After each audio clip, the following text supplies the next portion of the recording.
Nama saya Muhammad Aladli Adabi dengan NPM 19130411038 dari kelas B angkatan 2019. Assalamualaikum warahmatullahi wabarakatuh. Waalaikumsalam warahmatullahi wabarakatuh. Selamat siang anak-anak semua. Siang, Pak. Bagaimana kabarnya? Sehat? Baik banget, Pak. Alhamdulillah. Oh ya, tadi udah berdoa belum? Oh, belum, Pak. Belum ya? Ayo Iya. kalau gitu Bapak berdoa ya. Iya. Yuk marilah kita berdoa sebelum mulai pelajaran. Berdoa menurut agama dan percayaan masing-masing. Berdoa mulai. Berdoa selesai. Bagaimana anak semua, udah siap belajar belum? Sudah, Pak. Yakin sudah siap belajar? Sudah. Coba mana bukunya? Kok belum dikeluarkan? Coba dikeluarkan dulu, teman-teman yang lain juga dikeluarin dulu ya bukunya. Kalau semua udah dikeluarkan, coba dilihat kiri kanannya, masih banyak sampah tuh. Kalau kita udah siap belajar, kita harus bersihkan lingkungan kita dulu supaya kita belajarnya nyaman. Iya, Pak. Coba dibersihin dulu. Sudah, Pak. Oke, sudah ya. Oke, anak-anak semua, hari ini kita akan belajar mengenai teks prosedur. Ini adalah lanjutan dari materi kemarin. Jika kemarin kita sudah belajar mengenai pengertian teks prosedur, maka di hari ini kita akan belajar mengenai struktur dan ciri-ciri teks prosedur. Coba Bapak mau tanya, siapa yang masih ingat apa itu pengertian teks prosedur? Angkat tangan. Ayo, siapa yang bisa? Ayo, angkat tangan. Masa pada lupa sih? Ayo, siapa yang bisa? Ayo, angkat tangan yuk. Siapa yang masih ingat apa pengertian teks prosedur? Ayo. Yo, Fajar, silakan. Teks prosedur itu adalah teks yang berisi tujuan dan langkah untuk melakukan suatu cara, bukan, Pak? Ya, benar. Kasih tepuk tangan buat Fajar. Tuh, itu teman-teman ya, anak-anak yang lain perlu diingat. Teks prosedur adalah teks yang menjelaskan langkah-langkah atau cara untuk menjelaskan suatu hal. Nah, teman-teman yang lain yang pada lupa, jangan kayak gitu lagi ya. Ini contoh nih si Fajar, dia masih ingat pembelajaran kemarin. Itu ya. Oke deh, kalau gitu kita sekarang langsung aja masuk ke pembelajarannya ya. Oke, sekarang kita masuk ke materi pembelajarannya ya. Materi pertama yang akan kita bahas yaitu struktur dari teks prosedur. Pertama, strukturnya dulu. Coba di sini Bapak mau tanya, ada yang udah tahu belum apa aja sih struktur dari teks prosedur? Ada yang tahu? Siapa yang tahu? Coba. Ayo. Saya jawab. Ayo, Fajar, apa? Struktur teks prosedur itu seingat saya cuma dua, Pak. Apa aja? Dua itu. Pertama tujuan. Ya, terus yang kedua Langkah-langkah. langkah-langkah. Wih, pinter Fajar. Nih teman-teman, anak-anak semua, perlu anak-anak perhatikan ketika kita sebelum melakukan pembelajaran, anak-anak itu harus terlebih dahulu membaca materinya. Jadi bisa menjawab ketika ditanya, seperti Fajar ini. Dicontoh ya teman-teman, si Fajar ini. Coba lanjut lagi ke pembelajaran. Yang pertama, strukturnya itu ada tujuan dan langkah-langkah.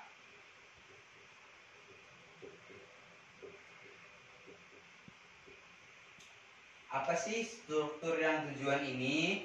Jadi dalam teks prosedur, tadi kan kita sudah belajar ya di pertemuan sebelumnya. Teks prosedur itu adalah teks yang menjelaskan langkah-langkah atau cara-cara dalam membuat suatu hal. Nah, ketika kita membuat atau langkah-langkah atau cara-cara tersebut pasti memiliki tujuan. Itulah mengapa struktur teks prosedur harus memiliki tujuan. Kemudian langkah-langkah ini seperti yang dijelaskan pada pengertian bahwa teks prosedur adalah teks yang menjelaskan langkah-langkah atau cara. Maka dari itu, struktur langkah-langkah adalah struktur inti dari teks prosedur. Seperti itu ya, anak-anak semua. Oke, coba sekarang kita lanjut ke materi selanjutnya, yaitu ciri-ciri. Ciri-ciri teks prosedur. Coba ada yang tahu nggak apa aja sih ciri-ciri dari teks prosedur ini? Coba ada yang bisa jawab nggak? Ada yang bisa jawab? Ya, Fajar lagi. Fajar ini pinter ya. Berisi kalimat perintah, Pak. Kalimat perintah, ya benar ya. Kasih tepuk tangan buat Fajar. Salah satu ciri dari teks prosedur adalah terdapat kalimat perintah. Apa sih kalimat perintah itu? Jadi teman-teman, ketika teman-teman membuat atau membaca sebuah teks prosedur, di dalam teks prosedur tersebut terdapat kalimat perintah. Seperti contohnya itu, misalnya teks prosedur itu mengenai langkah-langkah membuat roti. Nah, kalimat perintah di dalam teks tersebut misalnya pangganglah atau adonan itu diaduk-aduklah adonan tersebut. Nah, itu kan kalimat perintah tuh. Kita diperintah untuk melakukan suatu hal untuk dapat membuat roti tersebut, gitu ya. Paham ya anak-anak semua? Paham, Pak. Alhamdulillah. Selain kalimat perintah ada kalimat apa lagi? Kalimat Sambung. saran. Kalimat saran. Jadi di dalam teks itu selain ada kalimat perintah, juga ada kalimat saran. Seperti misalnya dalam membuat roti tadi itu ada takaran-takarannya. Disarankan dalam membuat roti itu disarankan takaran gulanya itu setengah kilo atau 1 sendok makan saja, seperti itu. Itu kenapa kalimat teks prosedur memiliki kalimat saran di dalamnya. Kemudian kalimat terakhir adalah kalimat larangan. Yang terakhir adalah kalimat larangan. Kalimat nih, kalau teman-teman dalam membuat roti itu pasti dia ada kalimat di dalam teks prosedur tersebut yang berisikan larangan untuk kita. Misalnya nih, larangan untuk jangan terlalu banyak gula, atau misalnya jangan ketika kita memanggang roti tersebut jangan dibiarkan hingga lama, seperti itu. Jadi itulah mengapa di dalam teks prosedur itu terdapat kalimat larangan. Oke anak-anak, setelah Bapak jelaskan ini, Bapak akan bagi kalian menjadi beberapa kelompok. Yang kemudian nanti di masing-masing kelompok Bapak minta kalian untuk membuat satu buah teks prosedur. Itu temanya terserah kalian, beda-beda dari setiap kelompok, semuanya beda-beda sesuai apa yang prosedur apa yang ingin kalian tulis di teks tersebut. Nanti kalian kerjakan, kemudian kalian kumpul. Bapak beri waktu 30 menit dari sekarang ya. Yuk, silakan dibagi kelompoknya. Silakan. Oke teman-teman, semuanya sudah mengumpulkan semua kan? Anak-anak semua sudah mengumpulkan hasil kerja kelompoknya? Sudah, Pak.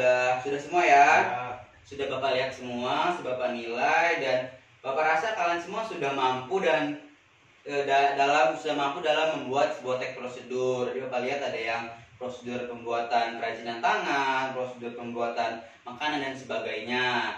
Nah, jadi teman-teman setelah dari sini kalian semua ketika kalian ingin membuat sesuatu hal, kalian harus membuat teks prosedurnya. Seperti itu ya. Ya, Oh iya, satu lagi teman-teman.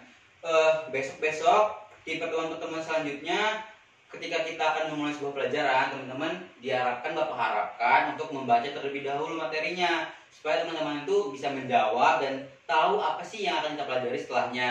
Contoh nih si Fajar, dia selama pembelajaran dia aktif bertanya, aktif menjawab, dan dia juga tuh sudah membaca pembelajaran sebelumnya. Coba kita kasih tepuk tangan dulu buat Fajar. Teman-teman, mungkin untuk hari ini cukup sekian pembelajaran kita. Untuk nilai kalian, untuk tugas kalian sudah Bapak nilai, nanti Bapak kumpulkan. Untuk teman-teman semua, Bapak harapkan setelah pulang dari sini tidak langsung main, tapi dibaca-baca lagi pembelajaran yang sudah diterima dari pagi tadi sampai siang ini. Jangan langsung main supaya ilmu-ilmu yang kalian dapatkan itu tidak langsung terbuang sia-sia, tapi tertanam di dalam otak kalian. Seperti itu ya. Dan dengan apa? Supaya kalian itu bisa menggapai cita-cita kalian dengan ilmu-ilmu yang sedang kalian dapatkan ini. Oke? Paham ya? Oke. Sebelum kita mengakhiri pembelajaran, marilah kita akhiri dengan berdoa. Berdoa menurut agama dan kepercayaan masing-masing. Berdoa mulai. Berdoa selesai, Bapak akhiri. Wassalamualaikum warahmatullahi wabarakatuh. Waalaikumsalam warahmatullahi wabarakatuh.